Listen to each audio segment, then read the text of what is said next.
বিসমিল্লাহির রহমানির রহিম।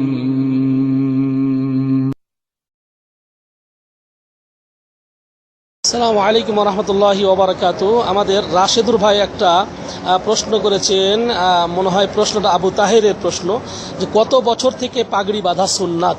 এটা সুন্নাত, সেই সুন্নাত, এটা মুস্তাহাব। সুন্নাত বা তরিকা, এরকম নবী সাল্লাল্লাহু আলাইহি ওয়াসাল্লাম পাগড়ি বাঁধতেন, সেই হিসাবে বাঁধতে পারেন। আমালি সুন্নাত।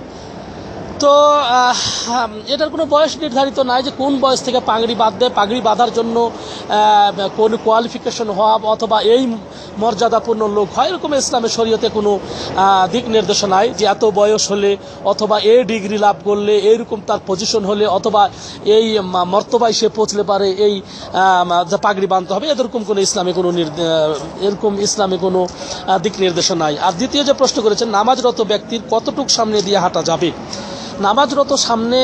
নামাজরত মুসল্লির সামনে যদি সে সূত্রা না দেয়, সূত্রা এক হাত হতে হবে, এক হাত পরিমাণ। ব্যক্তির ছোট বড় আকার প্রত্যেকের এক হাত পরিমাণ হওয়া বাঞ্ছনীয়। কিন্তু যদি না পাই তো যা পাবে তাই সামনে রাখবে।